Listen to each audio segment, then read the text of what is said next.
Hello, and welcome to Enlightened Empaths, your community for the spiritually awakened, where we discuss, explore, and connect with fellow empaths, healers, intuitives, and seekers. Hello, empaths. We hope you're having a great start to your week. I know Denise and I have been busy, but having a good end of the summer and a start to the fall. Everything seems to be going pretty well in our lives, so we thought it would be nice to do kind of a little chatty check-in. We haven't done that in a while. We've kind of been going from guest to guest and research topic to research topic, and it's nice to just pop in every once in a while and just pretend we're all sitting around the table chatting together. I agree. And it's been kind of a whirlwind the last couple of months. Ooh. It's been amazing. By the way, I just random as hell, but the Instagram picture that you put in the pink dress when you went to Gaia, stunning. You look Oh, happy and gorgeous and so in your element. And I just wanted to tell you that it was just really beautiful to see you really stepping into this. thank you. It was really fun. And I've learned something. I'm always so nervous doing those things. But that was my second time going back to Colorado to film with Gaia, and I wasn't as nervous and I was able to just really enjoy it. And I thought, oh, why, if I could just go into everything without being nervous. But the first time for anything, I'm always a little ball of anxiety. So this Yeah. time it was just nice because I knew exactly what to expect. I knew the people and I just felt a lot better. And that was really, really nice. And it felt very fancy too, Denise, because when you do this, they send a driver to pick you up at the airport and they put me up in this lovely, very elegant hotel in Boulder that I just absolutely loved. And Michael came with me, so that was fun. Last time I had to go by myself, and my lovely crystal friend Joel lives there, so I got to see him and spend time with him the first time and this time. But it was just even more nice to have Michael there to share it with, and getting to see George Norrie in person again and again, such an honor. So I just absolutely loved it. But I had this oh, and you get to have your makeup done, Denise. You should have seen this this makeup room. I walked in and I was like, hold on, can I just take a picture of this for my daughters? Because if you set my daughters and I loose in a Sephora or an Ulta, it's dangerous. We love makeup. And she had every kind of makeup you could imagine. And she had this mirrored palette. I was like, you're like an artist. And she just looked at my skin and she took like different shades from her creamy palette and mixed it together on this mirrored thing and did all my makeup. And I was like, and it looked like I didn't even have makeup on. They're just so talented, those makeup artists. It's an art. It's It an is. amazing art. Yeah. It's an art and a talent, and she was absolutely lovely. But I was sitting in that room getting ready with the another guest, and I don't want to say who the guest is because whatever, but someone very prominent. And I was saying how I always get nervous before these things, and I hope I remember what to say. And this person said, every time I do one of these, I think, do I have anything to say? And I always end up feeling like an imposter. And she goes, what is that called? And I was like, imposter syndrome. We talk about it on our show. And it really highlighted to me, everyone feels that. Even people we look up to and think have really done it all in their field. We all have that moment of, should I be here? Am I worthy? So that was Yeah. eye-opening for me. Was it easier because you've been open that this book coming out, Heavenly Alliance, is really a work of your soul. Like this is what you've done for decades. This is where your heart is. The Awake Dreamer was an exceptional book as well, but this one feels like it really aligns with you. Yeah, Do you yeah. think that helped? I do think that helps. I feel very passionate about that topic, and I feel like whenever we're talking about angels and guides and our loved ones on the other side and working with them to help us heal and manifest and create the life of our dreams, that's what my whole life has been about. So I do feel much more comfortable talking about that. Talking about my soul travel dreams, it always felt, I don't know, a little vulnerable. It's a strange thing to talk about. I think my soul travels when I dream. It's just, it sounds a little out there, which I understand, but I wasn't super comfortable with that. But this I really feel confident about. So definitely that helped. Well, that was something I wanted to ask you about because someone that I know that I hold fondly in my heart is getting ready to transition and sent me a note and said, I had a dream about you, and I think you brought my mother in. This person is also a medium, knows that I'm a medium, and said, I think that you connected me with my mother in this dream. And it was really strange because the person described, they said, oh, do you have an outbuilding on your property? I said, no, but there's a place up north where I go where there's an outbuilding. You've talked a lot about people doing soul work at night or being night workers or, doing things to help other people on the other side. And I think that's getting stronger. I really think more and more people are doing that. I do too. I don't know if it's getting stronger or if it's getting normalized and we're more comfortable Oh, about it. That's what oh, I good I point. don't know.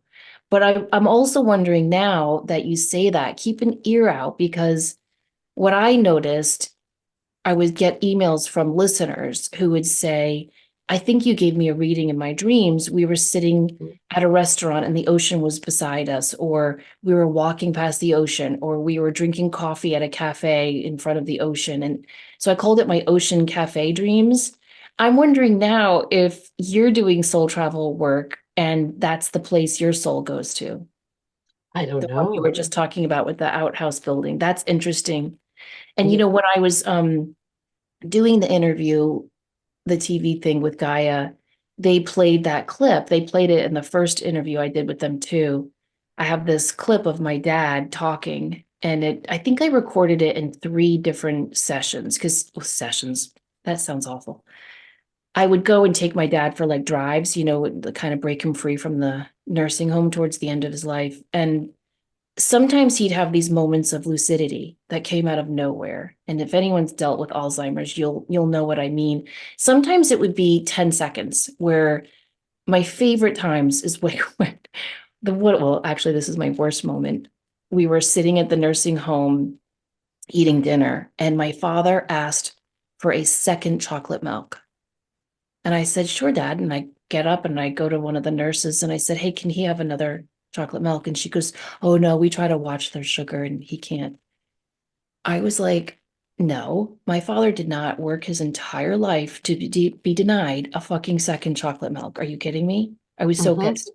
I snuck into the kitchen and I stole him two chocolate milks. But when I came back down and told him, he looked at me and rolled his eyes in the way he used to when he was, lucid and aware. It was the same. Hmm. And I was like, oh, you're in there.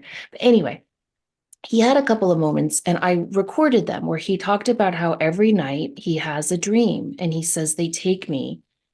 He talked about a staircase appearing. He talked about his dad showing up and his childhood dog. And he said, you're always there. And I said, me, I'm there. And he said, yeah, you're there. And it just Oh. really made me think because you and I are mediums, what does it mean to be a medium? Well, it means that you're in the middle between this side Yeah. and the other side. You're a link, a connector. And so I wonder if as people are transitioning, they do need the help of a medium to help them see what's awaiting them on the other side. And I wonder if that's what happened in your dream experience. Right. And I don't think it has to deplete you. I don't think you have to wait like, oh God, I worked all night. I don't think it has to do that. I think that I hope there's a safety valve to keep it separate. Yeah, oh, I definitely think that is true. Definitely that can be true. Sometimes though, it does kind of tire you out and that's okay. Just use that as a reminder to take some time for yourself that day or that night. But I do think that this does happen and when we're trying to prepare ourselves for that transition, you will have those experiences. I Yeah. know towards the end of my dad's life, I had a recurring dream that we were at my sister's house and all of his suitcases were packed and there was a car and a woman was sitting in front of the car like waiting and my dad Hmm. was pacing and making excuses of why he wasn't ready to go on the trip. Oh. If only we could interpret what that meant, right, Denise? That's But funny. anyway, this time was actually kind of hard when I was filming because the new associate producer had done this pretty big pre-interview meeting with me. And he was like, hey, do you have any photos that can go along with some of the stories you're telling? And I was like, oh, okay. So I found some photos of my dad and me. And so George says, can we play again a little clip of your dad speaking about seeing the other side?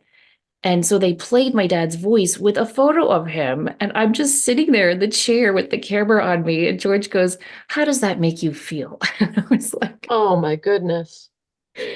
I don't know. Can you pass the Kleenex? So that was kind of hard, but anyway, it was overall it was super fun. And Michael and I got to tour the Stanley Hotel where Stephen King wrote The Shining or got the Mhm. inspiration to write The Shining, and that was really, really fun.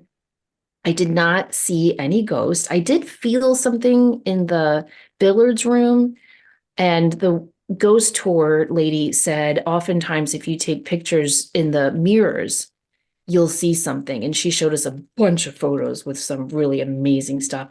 But I have to say, like, everyone talks about the Stanley as this creepy place. I thought it was beautiful and majestic. And the energy I felt in there was very, very loving. And the ghost photos that she had were also very loving. Like she talked about how there's a ghost dog that lives at the Stanley, a golden retriever, and she used to deliver newspapers to everyone's door in the hotel. How sweet is that? And to this day, sometimes people will hear like a paw scratching at their door and they open it and no one's there. So this tour guide loves that story. And one day before work, she stopped at the pet cemetery next to the hotel where this golden retriever is Mhm. buried.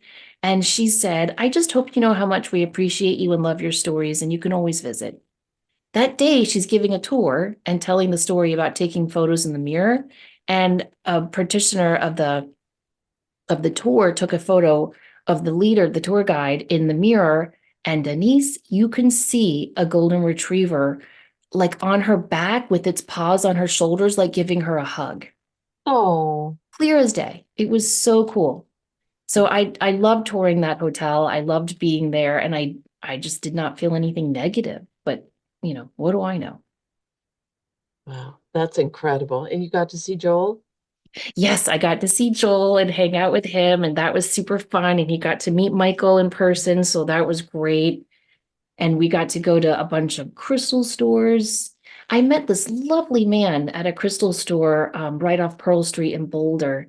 And I was in his store forever. I was in his store so long that poor Michael was like, I'm going to go call my boys and wait outside for you.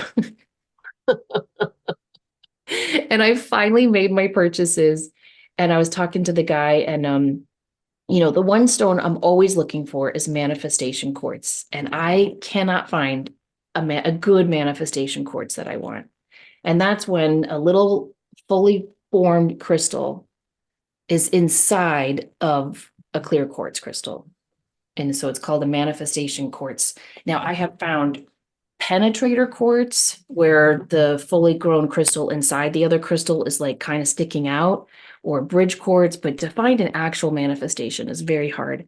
I have one, but I don't know. Anyway, I was asking him about that. So we started talking, and he was like, I will keep an eye out and give me your email. And anyway, he's telling me all this about these stones. And then he takes my purchases and he goes, do you mind if I bless these for you? And I said, no, not at all. And he did these beautiful chants, and he's Hindu, and I just loved everything that he said. It was beautiful. And then he gave the crystals back, and then he pulled a crystal out of his pocket and gave it to me to keep in my pocket for good luck. It was just a lovely connection. Crystals really do Oh, bring people together. they do. It, some might say it borders on a cult sometimes, but that's a story for another day. A cult? No. I could see an People addiction. I definitely will. think I have an addiction because I was looking at all these stones and I was like, you do not need another crystal. You don't.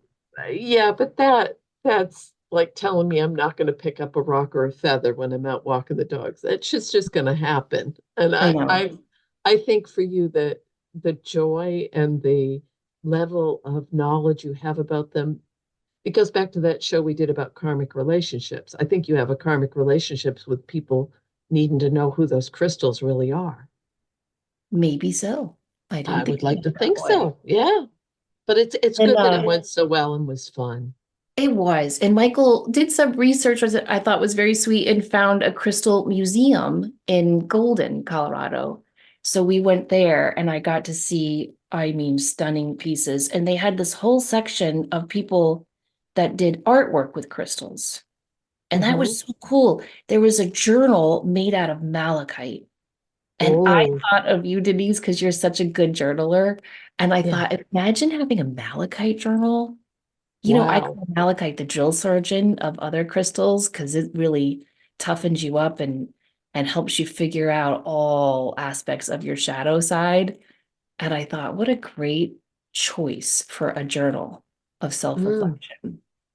And, It was just cool. just how thoughtful of Michael to know that that was something you'd enjoy and to that goes back to what you're saying about being really loved and seen. Well, it's a two-way street because then we had to find a sports bar so we could sit and watch the Raiders. And Oh, I this actually is did watch. random as hell. Is he a hockey fan? Oh, yes. Okay. So just at some point, and I don't want to make this weird, share with him that his friend threw a hockey puck to him. Okay. Okay, because right out of the blue, Is it right his after, friend that just passed?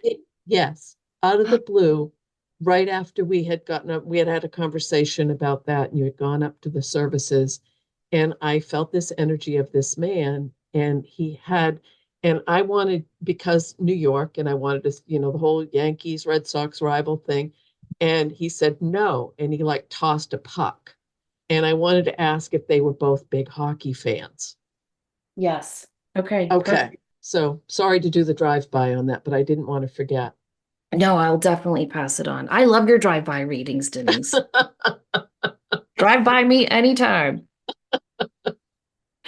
Okay, so I did want to also talk about, we got an email from a listener, and I don't know, it just really hit me because I think we've all dealt with this, and I thought we could talk about it. And I have some thoughts that might be a little different on this. She says, I've gone through a lot of big life changes over the past 3 years, and although extremely uncomfortable, they have all been for the better. And overall, I'm happier than I've ever been in my life. More recently, though, I've had a string of bad luck. There have been lots of car troubles, money troubles, issues with my daughter's after school care, and most recently, my cell phone was stolen. Do you have any advice on how to clear this bad luck energy I now feel I have around me? Is it possible someone has set an intention for me to have this challenging time come into my life? So I think we've all experienced that, right? That sense that you're in a bad luck cycle. But I found it interesting that hers came after what to me sounds like a spiritual awakening with all of those changes. And she says it's been uncomfortable, but she's happier as a result. That to me is what happens with a spiritual awakening. It's a little uncomfortable, but you know it's for the better. And there's so much joy that comes out of it. And then you have this awakening and you're like, oh my gosh, this is great. I'm so strong. I'm making these changes. And then life just decides to rain on you a little bit. And then you feel like, what the hell? What's going on? Something I always tell people is that the universe will always test you when you're going through a spiritual awakening, when you are deciding to step up and into your light. You will get the support that you need as you're going through that. But once you're pretty much through that first phase of the spiritual awakening, the universe kind of comes in and offers you all these challenges and roadblocks to really make sure that this is what you want and that you're ready for this next chapter.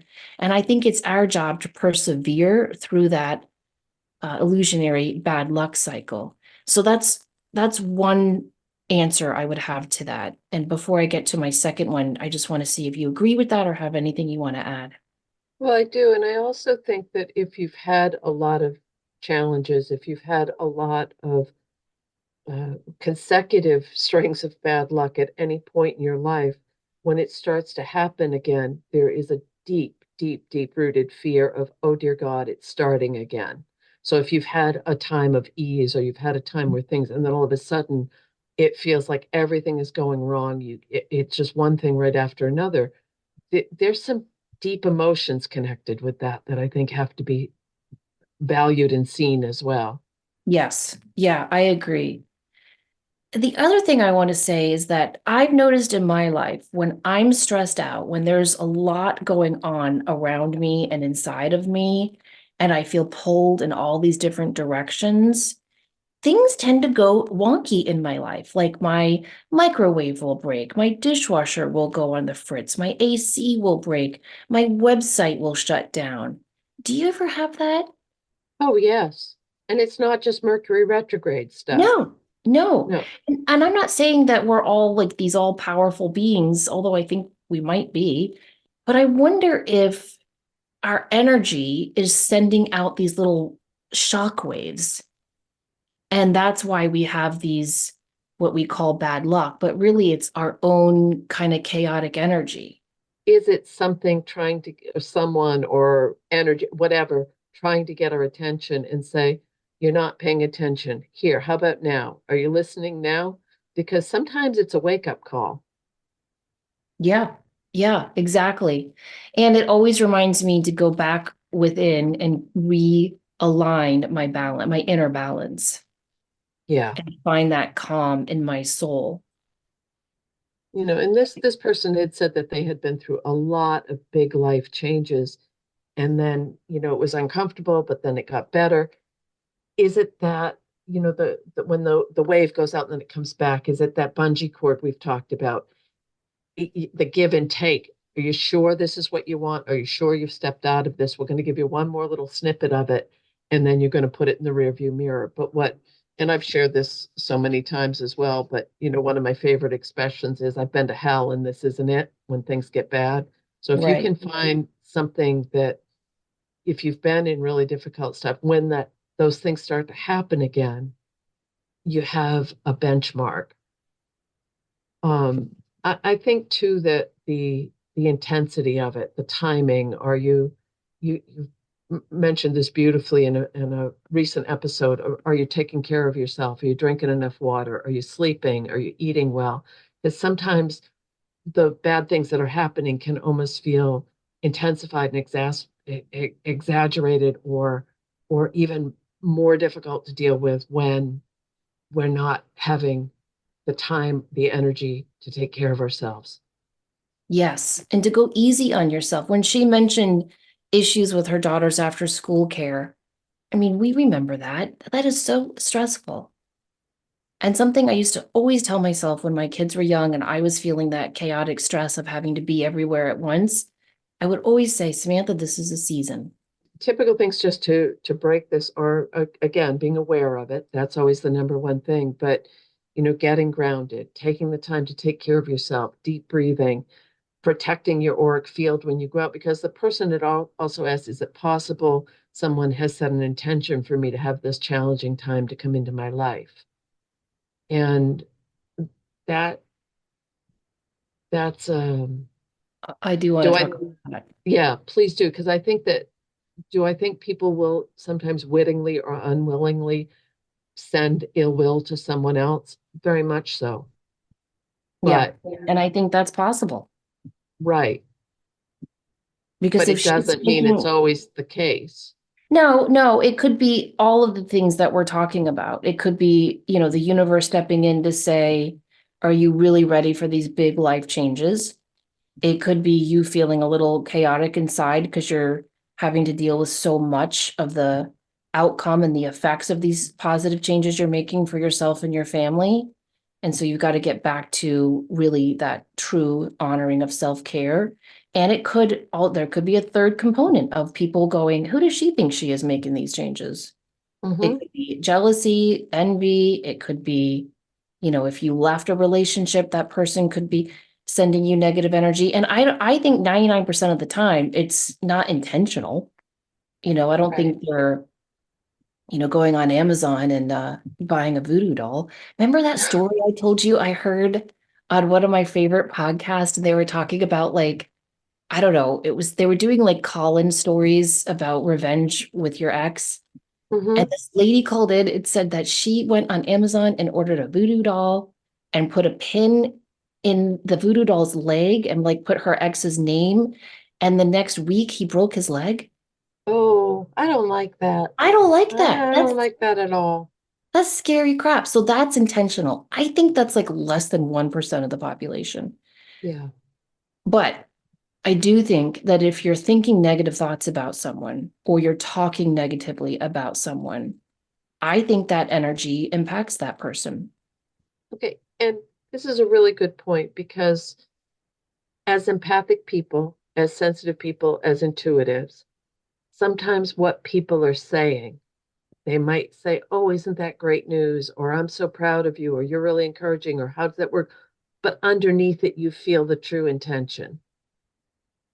Oh, And that might be what it's really about, because it might be someone that you love or care about, but when you get that feeling underneath the surface that they're really not happy, there's a jealousy or there's a resentment, that's a tough one to deal with.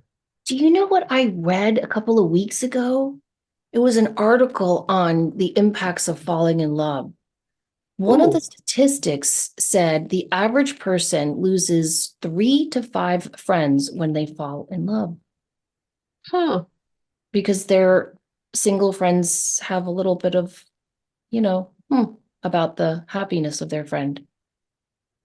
Oh, I it know. may So that, it, I mean, that just shows you that you could be like, I'm so happy for you, but then, maybe not. yeah, and I wonder too sometimes if when we feel that it's because we're doing what that person might be afraid or hesitant to do for themselves. Right, right. That could be too. It I don't very, very know. interesting. I don't know. But I'll tell you this, when I started doing readings locally in my town, and I was, doing pretty well and really, really enjoying meeting everyone and sharing the information and the readings and just minding my own business.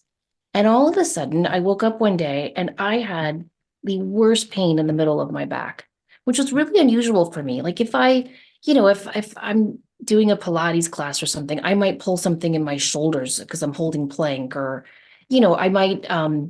I actually had a tennis elbow injury, Denise, years ago that came from knitting. How embarrassing is that? That was embarrassing. But anyway, this one was right between my shoulder blades, a little bit below. And I was like, what could I have done there? So I went to a massage therapist that my friend Deb recommended, who's also intuitive. And she found it right away before I even said it. And she said, oh, it's right here. And she said, someone, and she described to this person how they looked, is sending you negative energy. They're jealous about the work you're doing. Stabbed you in the back.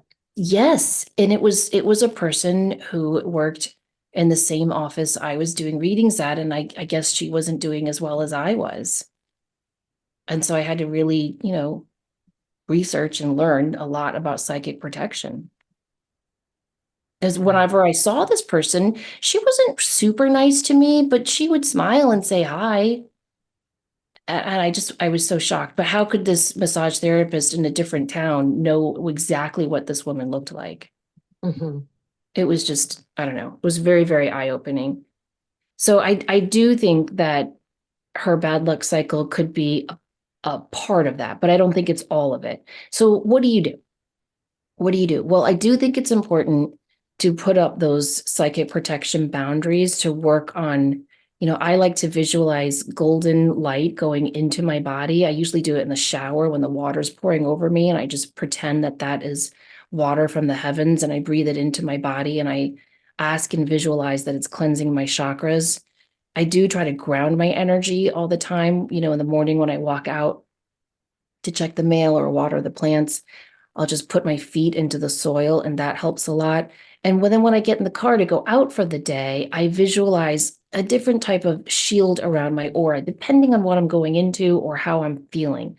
So normally I just picture a golden light around me. And I'll tell you, when Michael and I were driving up that hill to Estes Park to see Stanley, I was like, here's what you got to do, Michael. You got to visualize this golden light going this direction counterclockwise, and then from your feet up counterclockwise to really shield your energy, because supposedly there's a lot of ghosts we're going to be encountering as we walk into this house.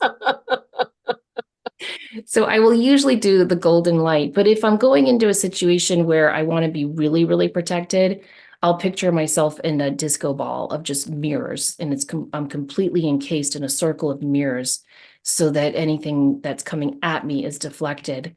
I also wear a mirrored pendant on a long chain so that it sits over my higher heart chakra, and I feel like that helps. I wear a crystal for protection. So I really do work on keeping my energy shielded as much as I can from any intrusive energies from other people. Very cool. And a really simplistic thing. Sometimes if there's a nice breeze, and I know this sounds pretty silly, but if there's a really nice breeze, get really grounded, close your eyes, feel that connection with the earth, and let the wind clear your auric field. Let your it's not so much of a protection, but it will blow away all of that stuff that gets clogged in your auric field. And that can be as important, I think, sometimes as protecting yourselves, is to get the gunk out of the way. Oh, yeah. And you know what's another good way to do that is water. Hmm. If you can get into an ocean or a bubbling, babbling creek or river, or just in the shower, like I was saying, and just imagine that water just cleaning you and washing all of that away. And then at night, I like to also call back any energy that's been taken from me. I do that a lot. Or Hmm. I'll just, sometimes I'll do it when I'm laying in bed. Sometimes I'll do it if I'm sitting out on my deck, just looking up at the stars, and I'll just put my palms up and I'll say, I call back any energy that has been taken from me, and I call it all back into my being. And that really strengthens, I feel, my auric field as well. Because our energy is being taken from us all the time, and we're giving it away. And sometimes we give too much of it away. Right. So I think that's important. And if you are feeling like you're in a bad luck cycle, just know that it's a cycle and it is going to end. And don't forget to call on your helpers. So call on your guides, call on your angels, call on your loved ones on the other side and ask them to help you. Ask them to make you aware of the help they're sending you. I think that's just as crucial as asking for the help, because sometimes we can be a little like a brick, we're just a little hard-headed and we don't see the help that's being offered to us. So asking for the discernment to really recognize the wisdom and the help that your guides and angels and ancestors are offering you, I think is really, really crucial as well. It is. And they do want to help. They really, really want to help. We're not out on the ice floe alone. I want to share something really quick that was fun as hell. I'm doing the ancestral healing and embracing the present, releasing the past class with the 12-week thing I'm doing. And we met for the first class the other day, and we did this guided meditation to meet who's going to help you on this journey. And so many people had the same experience in the guided meditation. So, you know how I'm always yammering on and on about the collective energy? Fascinates the hell out of me that in this group of people, so many people had a similar experience with what stepped forward for them. Don't you love that? I mean, how does that happen? Right. So, and we've said this for years, when even if you're on a Zoom call or you're not, it's virtual and you're not in the same room, when you work collectively with a group of people, your energies mesh. Yeah. And it was some of these people have done this work a long time, some fairly new to it. But what was really, really cool was the feeling behind it was the same for all of the people. And even people who weren't on the live call and did it later got a similar thing. Wow. Isn't that That shows fun? you the timelessness of this work and how we're all connected. Right, That's right. And beautiful. well, it's amazing. And then I had shared something that came up with a journey that I had done about, anyway, the abridged version, it was about a bear. And someone else in the group shared a similar thing that had happened in the same, this had happened to me like 2 or 3 days before the class. Same time frame, that person. Then someone else raised their hand. They had a bear situation and they were all interconnected. And these were we've never met in person. We're in different parts of the country. One person's in a different country. So I joke and I say, this is all being orchestrated at something way above my pay grade. That is so true. Wow. I remember when I got my Reiki 1 attunement and we were meditating, I saw an image of like a white triangle. Well, not a, it was like a triangle with all lit up, super, super bright. Yeah. And there were people in the triangle gesturing towards me. And I thought it was kind of an odd image, a triangle. And so when the teacher brought us back and had us share, there were two other people in the group who also saw the bright light triangle. And I thought that was really cool. And then when I got my Reiki master and we were meditating as she was passing on the attunements, I saw this bright light not inside of me. Like it was like someone had turned on a bright light in the room and it was coming from the one corner of the room. And it was so bright, I had to open my eyes at one point and it wasn't in the room. And so I just closed my eyes and tried to get back into that meditative space. And when we were all done getting the attunements, everybody had seen that bright light and we all freaked out. Like we thought she had opened a blind or turned on a Mm-hmm. light, but we all had seen it. And so I think when those things happen, I mean, I know it's not like scientific proof, but it feels like proof to me. Right. Because the logistics of it don't add up. If you have a group of X amount of people and this percentage all have the same exact experience, when there's nothing connecting them except the original catalyst for, so using the guided meditation, it wasn't, oh, and you're going to look for this energy. It was very kind of generic. Right. But the fact that, and similar with the light, no one was prepped to look for a light and it came out. That's been happening lately when I'm like going to sleep at night and I like to have the room pretty dark and I'll get these flashes of light to the point where I'll look, oh, did something just go off? Is there a loose wire? What is that? So I know that we need to finish up, but is there something significant to getting the flashes of light right in that liminal state? Yes, yeah, for sure. Because that liminal state, Rudolf Steiner called it the gateway to psi. And so that's when a lot of times when people are falling asleep, they'll see like flashes of faces. Have you ever seen Mm-hmm. that? Yeah. Yeah. And then if you see the flashes of light, I've been seeing like a cobalt blue light at night. Ooh. And I keep thinking I've like left a like a Wi-Fi type, it's that type of Yeah, blue light, yeah. and it's not. And so I think it's just our third eye strengthening and strengthening and strengthening because, you're never fully awakened. You're never fully like, you and I are never done learning and No. growing, tuning ourselves. And so I think when we see those lights, it's just another sign that we're working and growing and evolving our light. And when we're in that space between sleep and waking, whether it's falling asleep or waking up, it's just so rich and full of potential. And I think the more that we can be aware of that and use that and kind of lean into it, I've noticed when I have those experiences, if I don't like open my eyes and try to logistically find out a reason, I tend to have better dreams and better soul travel experiences if I am seeing those flashes of faces or images rather than trying to figure out who those faces are, if I just I call it kind of surfing because it just feels like you're waving through these images as you're falling asleep, it tends to again lead to better intuitive dream experiences. So I think just leaning into it is important. And learning to trust it. Yeah, yeah.